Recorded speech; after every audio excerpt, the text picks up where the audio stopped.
15.1 प्रस्तावना 1950 तथा 1960 के दशकों में स्वतंत्रता प्राप्ति के बाद अफ्रीकी देशों ने आर्थिक सहयोग और क्षेत्रीय एकीकरण को अपने संरचनात्मक परिवर्तनों की रणनीति के रूप में अपनाया।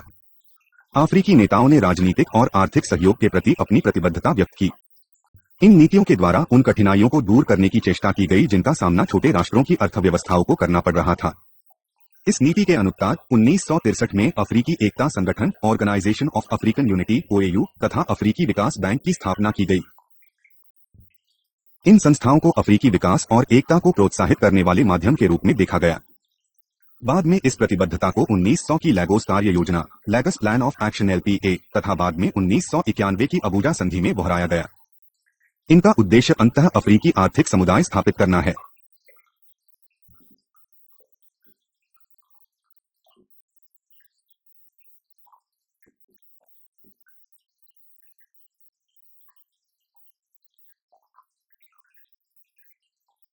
आर्थिक रूप से छोटे छोटे टुकड़ों में विभाजन एक हानिकारक व्यवस्था भी।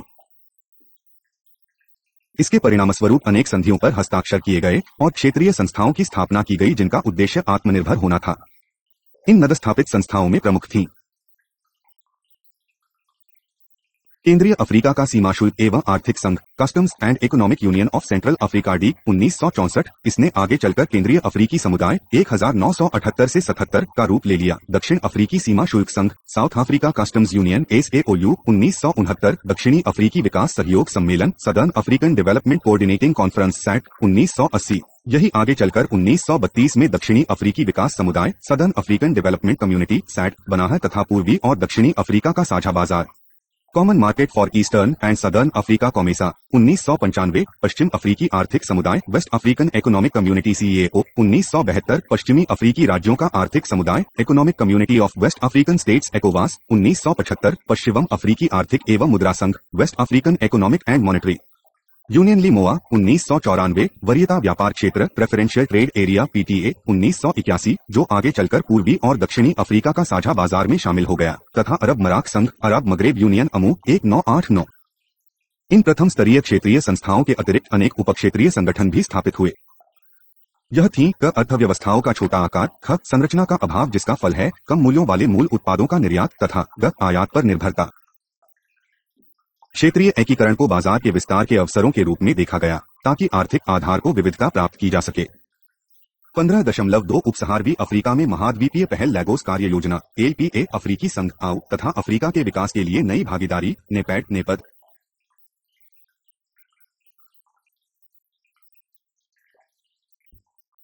उपसहाराई अफ्रीका से हमारा तात्पर्य अफ्रीका के उस समस्त प्रदेश से है जो अब राज्यों को छोड़कर मोरक्को से निस तक का समस्त क्षेत्र है। सुविधा के लिए इस इकाई में हम उस प्रदेश को लिए अफ्रीका शब्द का ही प्रयोग करेंगे। अफ्रीकी एकता संगठन की स्थापना के लगभग एक दशक बाद 1970 के दशक में अफ्रीकी नेताओं ने महाद्वीप की समस्याओं के निदान के लिए कुछ प्रभावी कदम उठाए। पहला कदम था 1973 में एकता संगठन द्वारा की गई सहयोग, विकास और आर्थिक स्वतंत्रता की घोषणा। सन 1979 में अफ्रीकी एकता संगठन के 16वें शिखर सम्मेलन में अफ्रीकी नेताओं ने ऐतिहासिक मोरोविया घोषणा पत्र जारी किया। वह लैगोस कार्य योजना लैगस प्लान ऑफ एक्शन LPA का आधार बनी। इस योजना को अगले वर्ष नाइजीरिया में होने वाले सम्मेलन में स्वीकार किया जाना था। लैगोस कार्य योजना ने मोरोविया घोषणा को आगे बढ़ाया।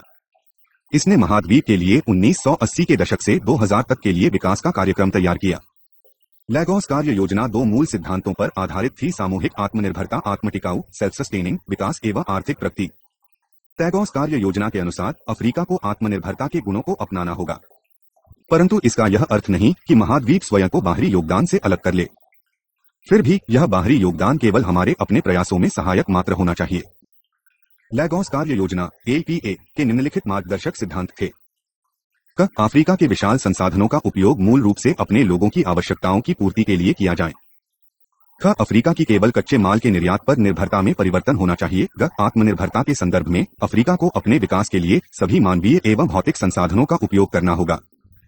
घ इन प्रयासों से अफ्रीका के आर्थिक एकीकरण के कार्यक्रम में सहायता मिलेगी तथा राष्ट्रीय सरकारों को ऐसी आर्थिक, सामाजिक और सांस्कृतिक नीतियां अपनानी चाहिए जो लैगोस कार्य योजना को अनुरूप है। इन कार्य योजना में 7 विषयों की पहचान की गई जिन्हें प्राथमिकता दी जानी थी। ये प्रायः कृषि और खाद्य पदार्थों में आत्मनिर्भरता से संबंधित थे।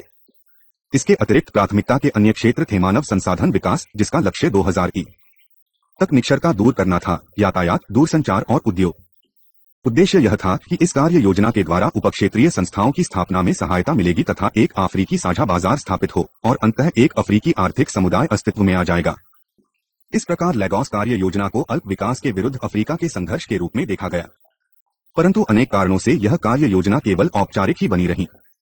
प्रथम कारण यह था कि आर्थिक पुनर्निर्माण का कोई भी कार्यक्रम तब तक सफल हो ही नहीं सकता था जब तक कि लोकतंत्र और कुशल शासन के मुद्दों पर ध्यान नहीं दिया जाता।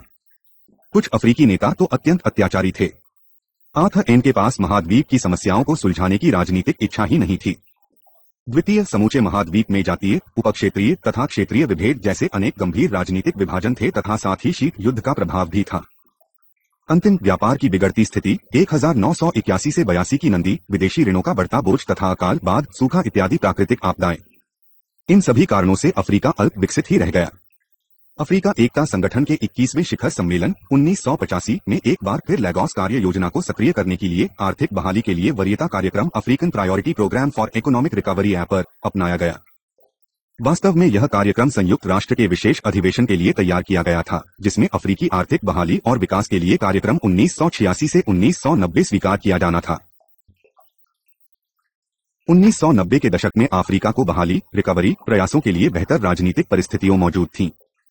शीत युद्ध के अंत ने न केवल अफ्रीका के राजनीतिक विभाजन को समाप्त किया, बल्कि राज्यों के लिए भी उपयुक्त परिस्थितियां तैयार की। दूसरे यह कि 1989 से लोकतंत्र की जो लहर चली उसने एक ओर तो उपनिवेशवाद के बाद के राज्य को आमूल परिवर्तित किया तथा दूसरी ओर अफ्रीकी जनसाधारण को सक्रिय भी बनाया।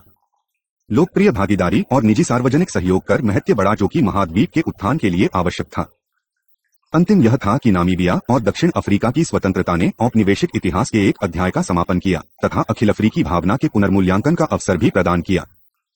इस दिशा में 1991 में अफ्रीकी एकता संगठन के शिखर सम्मेलन में अबूजा संधि स्वीकार की गई। इस संधि का उद्देश्य लैगोस कार्य योजना के क्षेत्रीय एकीकरण के स्थान को आगे बढ़ाना था ताकि वर्ष 2025 तक अफ्रीकी आर्थिक समुदाय की स्थापना हो सके। इस संधि में 34 वर्ष में 6 चरणों में व्यापार बैंक एकीकरण प्रक्रिया जो व्यापार के उदारीकरण तथा सीमा शुल्क संघ कस्टम्स यूनियन के साथ आरंभ हुई, वह साझा बाजार और अफ्रीकी समुदाय का मार्ग प्रशस्त कर सके। संधि के प्रावधानों में व्यवस्था है सुदृढ़ता और सामूहिक आत्मनिर्भरता, मानव अधिकारों की मान्यता और सुरन तथा विकास में जनसाधारण की सहभागिता और जवाबदेही। अबूजा संधि के द्वारा स्थापित अंगों में वे थे जिन्हें आगे चलकर अफ्रीकी संघ में शामिल किया गया, अर्थात अखिल अफ्रीकी संसद, आर्थिक और सामाजिक परिषद, विशेषज्ञ तकनीकी समितियों तथा न्यायालय। एक महत्वपूर्ण कदम था अफ्रीका के आर्थिक और सामाजिक विकास की पुनः शुरुआत, रीलॉन्चिंग काहिरा की कार्य योजना, जिसे 1996 में आरंभ किया गया। काहिरा कार्यक्रम में निम्नलिखित मुद्दों को प्राथमिकता दी गई: शासन, शांति, स्थायित्व और विकास, भोजन की सुरक्षा, मानव संसाधन विकास तथा क्षमता निर्माण, संसाधन जुटाना, क्षेत्रीय आर्थिक सहयोग और एकीकरण तथा अफ्रीकी अर्थव्यवस्थाओं का संरचनात्मक कायाकल्प।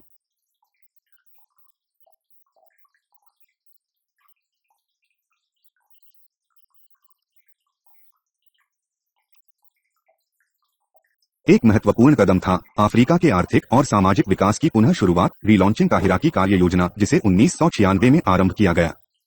काहिरा कार्यक्रम में निम्नलिखित मुद्दों को प्राथमिकता दी गई: शासन, शांति, स्थायित्व और विकास, भोजन की सुरक्षा, मानव संसाधन विकास तथा क्षमता निर्माण, संसाधन जुटाना, क्षेत्रीय आर्थिक सहयोग और एकीकरण तथा अफ्रीकी अर्थव्यवस्थाओं का संरचनात्मक कायाकल्प। इस संधि में निसंदेह कुछ दोष थे, मुख्य रूप से इसलिए कि क्षेत्रीय एकीकरण के आर्थिवाद दृष्टिकोण को अपनाया गया। अफ्रीकी एकता संगठन की सतह लीबिया में 1999 में हुई असाधारण शिखर हैटवा ने राजनीतिक मुद्दों को प्राथमिकता दी तथा संधि की समय रेखा में परिवर्तन किया। इसके रिक्त अफ्रीकी एकता संगठन की रचना और उद्देश्यों के पुनर्वलोकन की भी आवश्यकता थी। सतह सम्मेलन के बाद प्रथम प्राथमिकता हो गई अफ्रीकी एकता संगठन के स्थान पर अफ्रीकी संघ, अफ्रीकन यूनियन ALU स्थापना। इसमें अबूजा संधि को सभी अंगों ऊपर देखें को शामिल कर लिया जाना तय हुआ। अफ्रीकी सांसदों ने प्रीटोपिया में एक सम्मेलन में अफ्रीकी संघ की स्थापना का कानून कॉन्स्टिट्यूटिव एक्ट पारित किया, जिसने जुलाई 2000 के टोगो शिखर सम्मेलन में अफ्रीकी संघ की स्थापना का अनुमोदन किया। 2 महीने पश्चात अखिल अफ्रीकी संसद पैन अफ्रीकन पार्लियामेंट पैप की स्थापना के समझौते को भी स्वीकार कर लिया गया। 2.1 अफ्रीकी संघ, अफ्रीकन यूनियन। जुलाई 2001 में सुसाका में हुए अफ्रीकी एकता संगठन के शिखर सम्मेलन में अफ्रीकी संघ का जन्म हुआ। इस सम्मेलन में एक अन्य संस्था अफ्रीका के विकास के लिए नई भागीदारी, न्यू पार्टनरशिप फॉर अफ्रीकास डेवलपमेंट नेपद की भी स्थापना हुई। इसका लक्ष्य अफ्रीकी संघ को नए आर्थिक एकीकरण में सहायता देना था।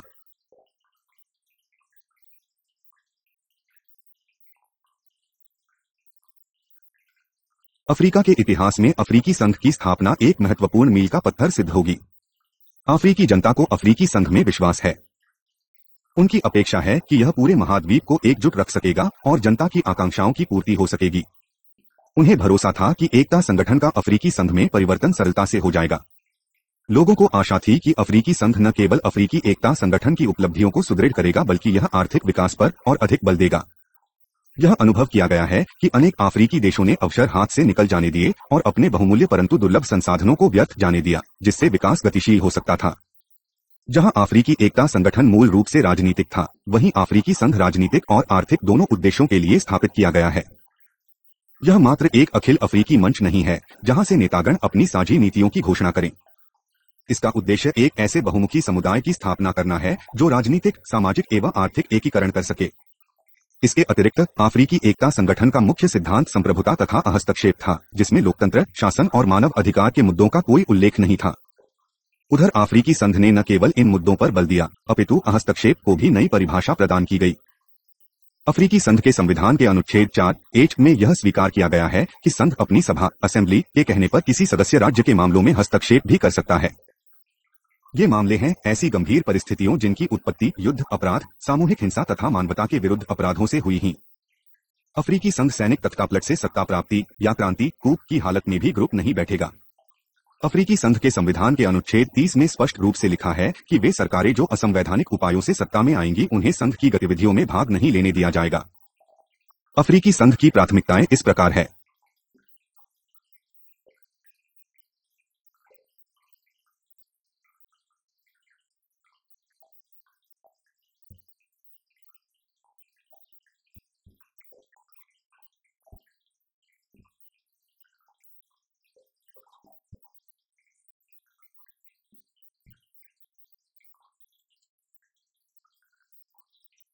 अफ्रीकी संघ की प्राथमिकताएं इस प्रकार है। 1. अफ्रीका में अधिक एकता और सुदृढ़ता सुनिश्चित करना। 1. महाद्वीप में शांति और स्थायित्व स्थापित करना और बनाए रखना। 2. नारी पुरुष समानता, मानव अधिकारों और विधि के शासन को प्रोत्साहन। 4. लोकतांत्रिक मूल्यों पर आधारित कुशल शासन को प्रोत्साहन। 2. सुधार की नीतियों और उचित कार्यक्रमों का क्रियान्वयन करना ताकि लोगों के जीवन स्तर में सामाजिक आर्थिक विकास को गतिशील बनाया जाए। 6. आर्थिक एकीकरण प्राप्त करने के लिए स्पष्ट कदम उठाए जाए। 7. सभी अफ्रीकी राज्यों में सामाजिक और आर्थिक सहयोग को बढ़ावा देना। और 8. अफ्रीका में अधिक पूंजी निवेश आकर्षित करना ताकि उद्योगों का विस्तार किया जा सके तथा अधिक नौकरियों उपलब्ध करवाई जा सके। 2.2 अफ्रीका के विकास के लिए नई भागीदारी। नेपैड महाद्वीप को आगे बढ़ाने के लिए जो कि नवस्थापित बहुपक्षीय संगठन की स्थापना के अनुसार हो। अफ्रीकी एकता संगठन के लुसाका में हुए जुलाई 2001 अंतिम शिखर सम्मेलन में अफ्रीकी नेताओं ने अफ्रीका के आर्थिक उत्थान के लिए एक नया आर्थिक मानचित्र तैयार किया। इसे अफ्रीका के विकास के लिए नई भागीदारी, नेपैड, न्यू पार्टनरशिप ऑफ अफ्रीकास डेवलपमेंट नेपद का नाम दिया गया ताकि यह बदलते अंतर्राष्ट्रीय परिदृश्य की चुनौतियों का सामना कर सके। विकास का यह नया प्रतिमान व्यापक तथा अफ्रीका के सामाजिक आर्थिक विकास का एकीकृत पाया है।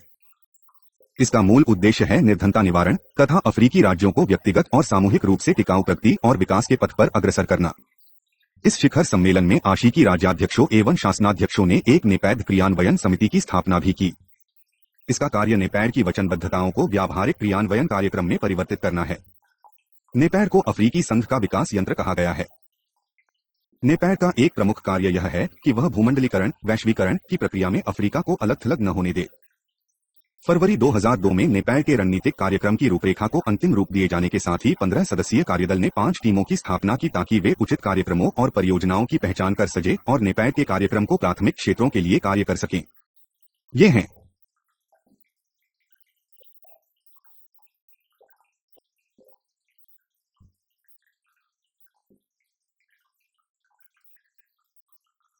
की प्राथमिकताएं इस प्रकार है। 1. अफ्रीका में अधिक एकता और सुदृढ़ता सुनिश्चित करना। 1. महाद्वीप में शांति और स्थायित्व स्थापित करना और बनाए रखना। 2. नारी पुरुष समानता, मानव अधिकारों और विधि के शासन को प्रोत्साहन। 4. लोकतांत्रिक मूल्यों पर आधारित कुशल शासन को प्रोत्साहन। 2. सुधार की नीतियों और उचित कार्यक्रमों का क्रियान्वयन करना ताकि लोगों के जीवन स्तर में सामाजिक आर्थिक विकास को गतिशील बनाया जाए। 6. आर्थिक एकीकरण प्राप्त करने के लिए स्पष्ट कदम उठाए जाए। 7. सभी अफ्रीकी राज्यों में सामाजिक और आर्थिक सहयोग को बढ़ावा देना। और 8. अफ्रीका में अधिक पूंजी निवेश आकर्षित करना ताकि उद्योगों का विस्तार किया जा सके। शांति और सुरक्षा की क्षमता का निर्माण, आर्थिक और नियमित शासन, बैंकिंग तथा वित्तीय क्षेत्र, क्षेत्रीय अवसंरचना परियोजनाएं तथा कृषि का विकास और उत्पादों के लिए बाजार की तलाश। अफ्रीका के विश्व आर्थिक मंच का 12वां शिखर सम्मेलन नेपैड की क्रियान्वयन समिति के सहयोग से डरबन, दक्षिण अफ्रीका में 5 से 7 जून 2002 को हुआ। इस शिखर सम्मेलन ने निम्नलिखित विषय निश्चित किए। क अफ्रीका की भूमिका, अच्छा शासन, विकास और पूंजी निवेश में स्थायित्व। ख अफ्रीका के अंतर्राष्ट्रीय भागीदारों की अनुक्रिया, बाजार तक पहुंच तथा ऋणों से राहत। ग नेपैड की व्यापारिक योजना, उपलब्ध अवसरों को हाथ से न जाने देना। घ भविष्य का मार्ग, सफलता की सहयोगी रणनीतियां। ब अंक आधारित भेद, डिजिटल डेबिट को पाटना। तथा च भूमंडलीय स्वास्थ्य पहल। 15.3 उपसहाराई अफ्रीका में क्षेत्रीय पहल।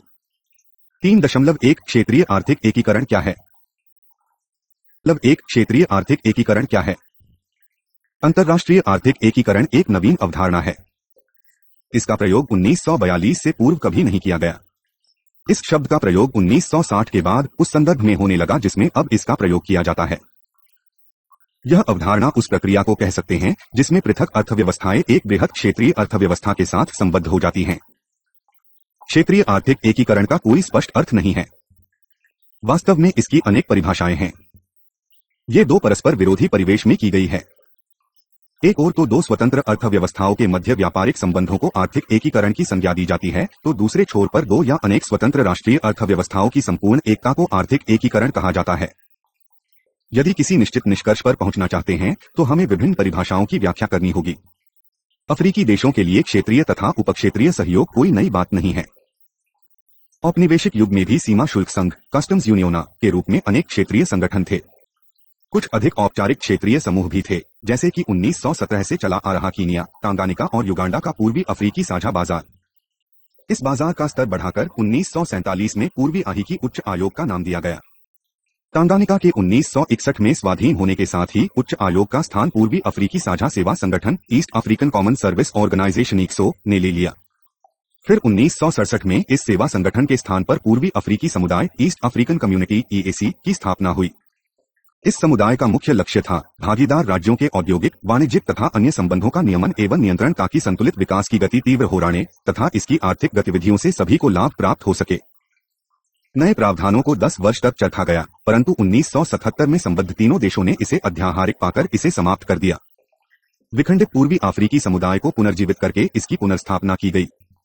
एक संधि पर 30 नवंबर 1999 को कीनिया, तंजानिया और युगांडा ने हस्ताक्षर किए। उसके अनुसार इन तीनों देशों ने निर्णय किया कि वे एक कस्टम यूनिशमन, एक साझा बाजार और बाद में एक मुद्रा संघ की स्थापना करेंगे। उनका लक्ष्य अंततः एक राजनीतिक संघ की स्थापना करना लगता है। सदस्य देशों ने यह भी निर्णय किया कि वे अपने औद्योगिक, वाणिज्यिक, अवसंरचना संबंधी, सांस्कृतिक, सामाजिक तथा राजनीतिक संबंध सुदृढ़ करेंगे तथा अपनी विकास नीतियों में समन्वय स्थापित करेंगे।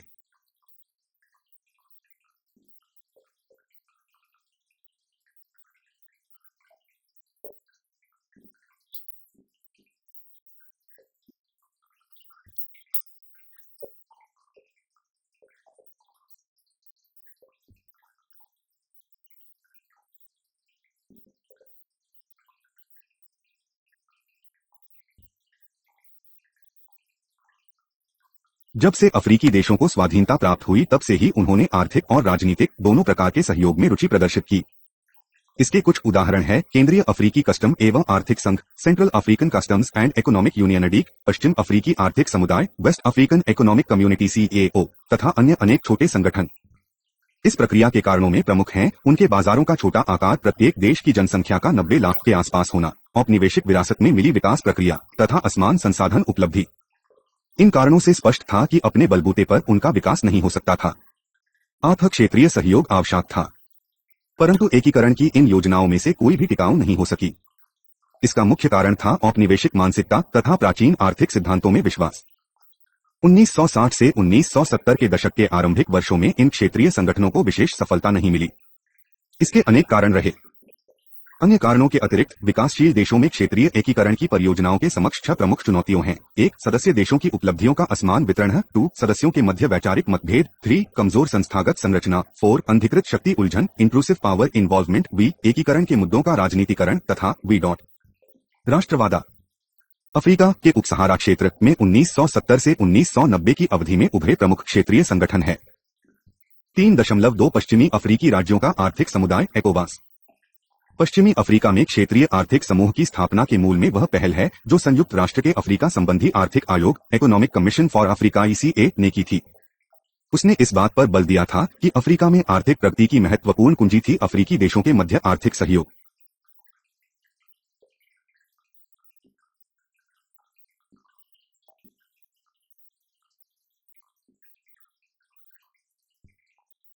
पच्चीस मई 1975 के दिन 15 पश्चिमी अफ्रीकी राज्यों ने पश्चिमी अफ्रीकी राज्यों का आर्थिक समुदाय economic community of West African states ECOWAS संधि पर हस्ताक्षर किए। वे देश थे Benin, Gambia, Ghana, Guinea, Guinea Bissau, Ivory Coast, Liberia, Mali, Mauritania, Niger, Nigeria, Senegal, Sierra Leone, Togo और ऊपरी पोल्टा, जो अब बुर्किना फासो के नाम से जाना जाता है। यह संधि 14 अध्यायों में व्यवस्थित है और इसमें 65 अनुच्छेद हैं। इसका प्रमुख लक्ष्य पश्चिम अफ्रीकी देशों के आर्थिक समुदाय की स्थापना करना है जिसमें मुक्त व्यापार एवं श्रमिकों के मुफ्त आवागमन पर बल है ताकि आर्थिक विकास में समन्वय हो। इस विकास के क्षेत्र में है कृषि, उद्योग, यातायात तथा संचार और कौशल स्किल का प्रशिक्षण।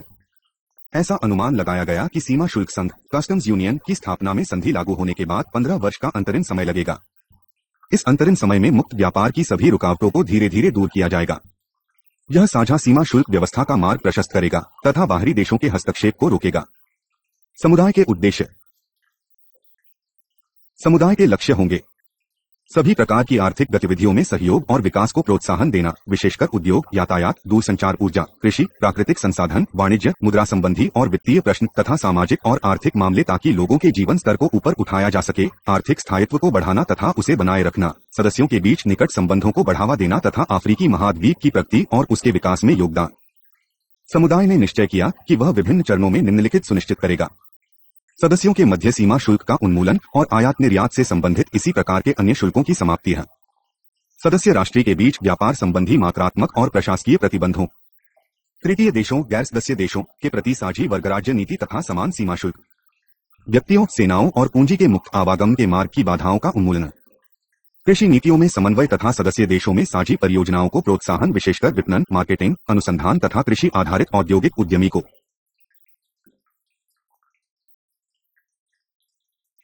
कृषि नीतियों में समन्वय तथा सदस्य देशों में साझी परियोजनाओं को प्रोत्साहन, विशेषकर विपणन, मार्केटिंग, अनुसंधान तथा कृषि आधारित औद्योगिक उद्यमी को। यातायात, संचार, ऊर्जा तथा अवसंरचना संबंधी अन्य सुविधाओं और परियोजनाओं का क्रियान्वयन तथा इन क्षेत्रों में समान नीतियों का विकास। सदस्य देशों की आर्थिक और औद्योगिक नीतियों में समन्वय तथा विकास सार के अंतर को दूर। समुदाय के उचित कार्यान्वयन के लिए सदस्य देशों की मुद्दा नौतियों में समन्वय स्थापित करना है। सहयोग, मुआवजे और विकास के लिए एक कोष की स्थापना है तथा समुदाय के उद्देश्यों की पूर्ति के लिए ऐसी साझी गतिविधियों जिनका निर्णय समय समय पर सदस्य देश करें। इस संधि ECOWAS में कुछ संस्थाओं की स्थापना का प्रावधान है। इस समुदाय के प्रमुख अंग व संस्थागत संरचना इस प्रकार है।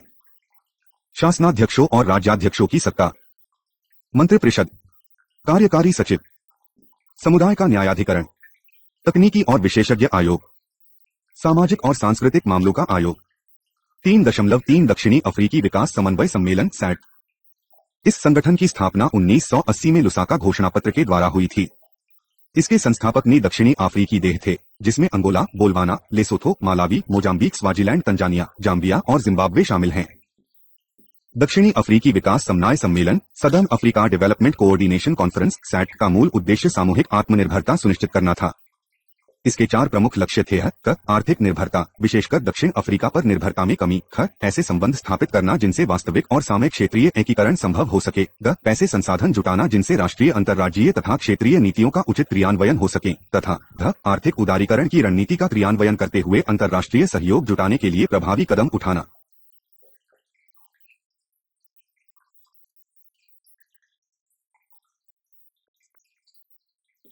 दक्षिणी अफ्रीकी विकास समन्वय सम्मेलन की सदस्य संख्या 1990 के दशक में से बढ़कर तब 11 हो गई जब नामीबिया और दक्षिण अफ्रीका गणतंत्र यूनियन ऑफ साउथ अफ्रीका इसमें शामिल हुए। दक्षिणी अफ्रीकी विकास समन्वय सम्मेलन का स्थान अगस्त 1992 में दक्षिणी अफ्रीकी विकास समुदाय southern Africa development community SADC ने ले लिया। ऐसा विंडोक घोषणापत्र विंडहॉक डिक्लेरेशन के द्वारा किया गया। यह घोषणापत्र दक्षिणी अफ्रीका के बदलते परिवेश की चुनौतियों का सामना करने के लिए स्वीकार किया गया। दक्षिण अफ्रीका में रंगभेद की समाप्ति और उसका लोकतंत्रीकरण, शीत युद्ध का अंत तथा लेगोस कार्य योजना जैसी पहल ने दक्षिणी अफ्रीकी राज्यों को यह निर्णय करने के लिए प्रेरित किया कि दक्षिणी अफ्रीकी समुदाय की स्थापना आवश्यक हो गई थी। नए संगठन ने अपने पूर्वगामी समन्वय सम्मेलन की नीतियों को अपनाकर उनसे संबंधित कार्यों के क्षेत्र में विस्तार करने का निर्णय किया। दक्षिणी अफ्रीकी विकास समुदाय का उद्देश्य और अधिक आर्थिक सहयोग एवं एकीकरण की व्यवस्था करना है। यह कार्य संतुलन, समता तथा पारस्परिक लाभ के लिए किए जाएंगे ताकि सीमा पार से पूंजी निवेश, व्यापार तथा उत्पादों और सेनाओं के मुक्त रूप से आने जाने का मार्ग प्रशस्त किया जा सके। संधि में इस विकास समुदाय के उद्देश्यों की विस्तृत व्यवस्था की गई है। वे इस प्रकार है: विकास और आर्थिक प्रगति सुनिश्चित करना, निर्धनता निवारण, दक्षिणी अफ्रीका के लोगों के जीवन की गुणवत्ता और स्तर में वृद्धि तथा क्षेत्रीय एकीकरण के द्वारा सामाजिक रूप से पिछड़े वर्गों का क्षेत्रीय एकीकरण के द्वारा समर्थन, एक समान राजनीतिक मूल्यों, व्यवस्थाओं तथा संस्थाओं को विकसित करना, शांति और सुरक्षा को विकसित करना, सामूहिक आत्मनिर्भरता तथा सदस्य देशों को पारस्परिक निष्पादन के आधार पर टिकाऊ विकास को प्रोत्साहित करना, लाभकारी रोजगार के अधिकाधिक अवसर जुटाना तथा क्षेत्र के संसाधनों का सही उपयोग करना, प्राकृतिक संसाधनों का टिकाऊ उपयोग तथा पर्यावरण की प्रभावी सुरक्षा और क्षेत्र के लोगों के बीच दीर्घकालीन एवं ऐतिहासिक, सामाजिक और सांस्कृतिक संबंधों को सशक्त और सुदृढ़ करना। की प्राप्ति के लिए दक्षिणी अफ्रीकी विकास समुदाय सदस्य देशों की राजनीतिक और सामाजिक आर्थिक नीतियों में समन्वय स्थापित करेगा। यह क्षेत्र के लोगों और उनकी संस्थाओं को प्रोत्साहित करेगा कि वे अपने क्षेत्र में आर्थिक, सामाजिक और सांस्कृतिक संबंधों को सुदृढ़ करें तथा समुदाय के कार्यक्रमों और उसकी नीतियों के क्रियान्वयन में पूरी तरह भागीदार बने, कार्यक्रमों और परियोजनाओं के क्रियान्वयन के लिए आवश्यक संसाधन जुटाएं, ऐसी नीतियां विकसित करें जिनसे पूंजी, श्रम, सामान और सेवाओं तथा लोगों के मुक्त आवागम मूवमेंट का मार्ग प्रशस्त हो सके। मानव संसाधनों का सुधार, हरे प्रौद्योगिकी के विकास और हस्तांतरण को प्रोत्साहित किया जाए। आर्थिक प्रबंधन और निष्पादन में क्षेत्रीय सहयोग के द्वारा सुधार किया जाए। सदस्य देशों के अंतर्राष्ट्रीय संबंधों में तालमेल और समन्वय बनाया जाए। क्षेत्र के सार्वजनिक एवं निजी संसाधनों को जुटाने और उनका समर्थन करने में सहयोग किया जाए तथा वे सब अन्य उपाय भी किए जाएं जो संधि को उद्देश्यों की पूर्ति के लिए आवश्यक हो। 15 मार्च 2004 पूर्वी और दक्षिणी अफ्रीका का साझा बाजार कॉमेसा। पूर्वी और दक्षिणी अफ्रीका का साझा बाजार कॉमेसा संप्रभु स्वतंत्र देशों का ऐसा संगठन है जिसके सदस्यों ने पारस्परिक सहयोग के द्वारा सभी लोगों की भलाई के लिए अपने प्राकृतिक तथा मानव संसाधनों को विकसित करने का निर्णय किया है। इसमें 20 सदस्य देश हैं जिनकी कुल जनसंख्या 38 करोड़ से ऊपर है। यह एक प्रमुख व्यापारिक समूह को रूप में उभरा है। इसकी वर्तमान रणनीति की व्याख्या इस प्रकार की जा सकती है कि यह क्षेत्रीय एकीकरण के द्वारा आर्थिक संपन्नता का प्रयास है।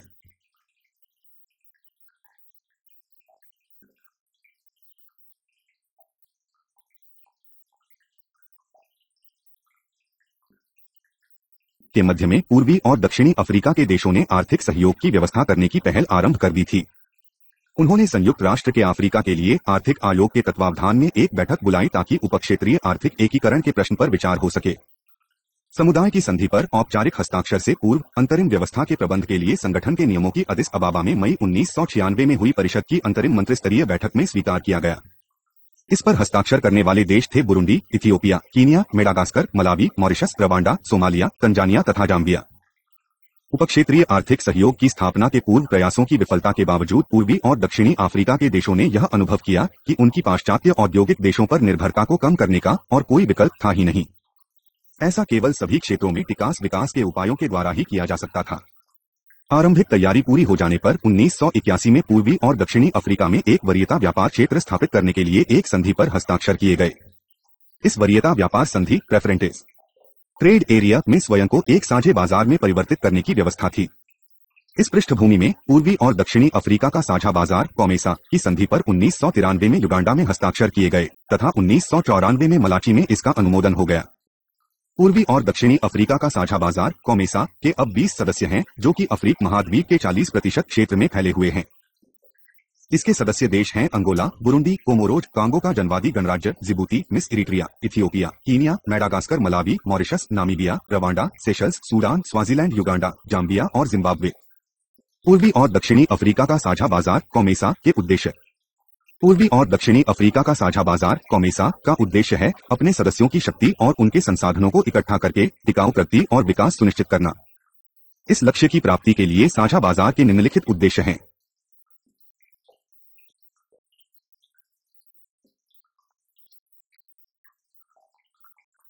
सभी आर्थिक गतिविधियों में संयुक्त विकास को प्रोत्साहन देना तथा बृहत आर्थिक नीतियों को संयुक्त रूप से अपनाना ताकि लोगों के जीवन स्तर को ऊपर उठाया जा सके तथा सदस्य देश निकट के संबंध विकसित कर सकें।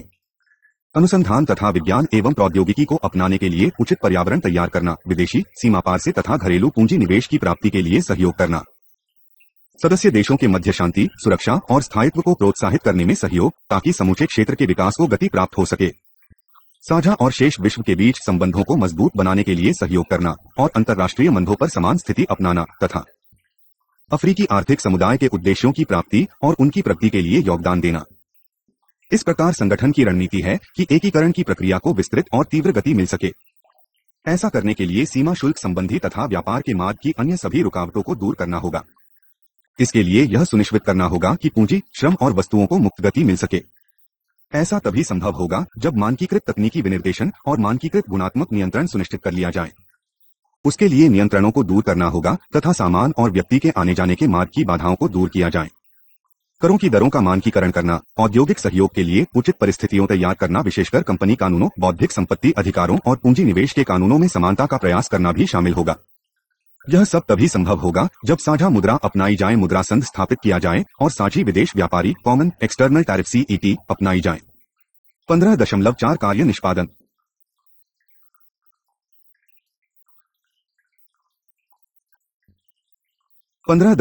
कार्य निष्पादन। एकीकरण की दिशा में 1960 से 1990 की अवधि में किए गए प्रयासों के प्रभाव की समीक्षा करने से पता लगता है कि महाद्वीप को अपेक्षित लाभ और सुविधाओं से वंचित रहना पड़ा है। उपसहारा गैरअर्थ आशिका की ही नहीं, समूचे महाद्वीप की विश्व व्यापार में भागीदारी एकीकरण के प्रयासों से पूर्व 1990 में नगण्य अर्थात 2% रही थी। कुछ क्षेत्रों में तो भागीदारी का स्तर और भी कम हुआ है। इसकी तुलना विश्व व्यापार में एशिया की भागीदारी 1991 में 16.2% थी तथा लैटिन अमेरिका की 9% क्षेत्र के भीतर राज्यों का पारस्परिक व्यापार भी कम रहा है। यह कुल विदेशी व्यापार का 6% था। जापान का 1991 में 35%, अमेरिकी मुक्त व्यापार क्षेत्र का 1990 में 41% तथा केंद्रीय अमेरिकी साझा बाजार का 14.2% था। इसके अतिरिक्त अफ्रीका के विभिन्न क्षेत्रीय समूहों में आपसी विदेशी व्यापार भी नगण्य रहा। उदाहरण के लिए 1970 से 1900 के बीच केंद्रीय अफ्रीकी सीमा शुल्क का अपना विदेश व्यापार 2.9% से घटकर 2.1% हो गया। पश्चिमी अफ्रीकी राज्यों का आर्थिक समुदाय एकोवास उपक्षेत्र में यह प्रतिशत घटता बढ़ता रहा। 1985 में 5.2% से बढ़कर 1990 में 8.3%, फिर 1992 में गिरकर 7.2% रहा।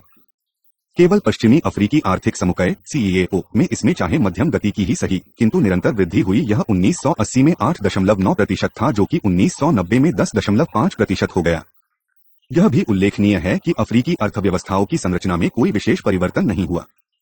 आज भी निर्यात कुछ बुनियादी धातुओं और प्राथमिक उत्पादों तक सीमित है। इस बात का कोई प्रमाण नहीं है कि क्षेत्रीय और उपक्षेत्रीय संगठनों की संख्या में वृद्धि का क्षेत्रीय अवसंरचना विकास में कोई संबंध हो।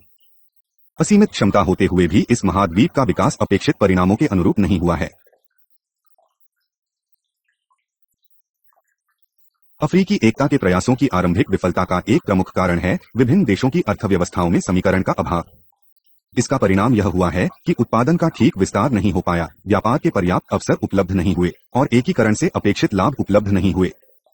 निराशाजनक परिणामों के लिए कुछ अन्य कारण भी उत्तरदायी हैं। इनमें प्रमुख है राष्ट्रीयकृत सुप्रानेशनल संस्थाओं की स्थापना तथा स्वीकृत संचर्या और समझौतों के क्रियान्वयन में कमी के लिए उत्तरदायी राजनीतिक इच्छा शक्ति की कमी। अफ्रीकी सरकारों ने अपने राष्ट्रीय हितों को दीर्घकालीन क्षेत्रीय उद्देश्यों के लिए राष्ट्रोपरि हितों के अधीन नहीं आने दिया। राष्ट्रीय हितों और संप्रभुता को दीर्घकालीन क्षेत्रीय उद्देश्यों की अपेक्षा अधिक वरीयता दी गई। साथ ही सदस्य देशों ने न तो कोई विशेष प्रतिबद्धता व्यक्त की और न अपने उपक्षेत्रीय संगठनों के निर्णयों को लागू करने के प्रति उत्साह दिखाया। आयात कम करने के लिए बनाई गई नीतियों के कारण अकुशल उद्योग स्थापित किए गए जिन्हें जैसे आयात निर्यात करें और अवास्तविक विनिमय दरों ने प्रभावी नहीं होने दिया। अर्थव्यवस्थाओं का छोटा रूप और उन्हें मिला अनावश्यक संरक्षण भी इस विफलता के लिए उत्तरदायी माने जाते हैं। क्षेत्रीय संगठनों के उद्देश्य अनावश्यक रूप से महत्वाकांक्षी है, इसलिए व्यापार से मिलने वाले लक्ष्यों को अव्यावहारिक और गैर यथार्थवादी माना गया। अतः उनसे की गई अपेक्षाएं पूरी नहीं हुई। औद्योगिक संरचना कमजोर है। विभिन्न उद्यमों में कोई तालमेल नहीं है। यातायात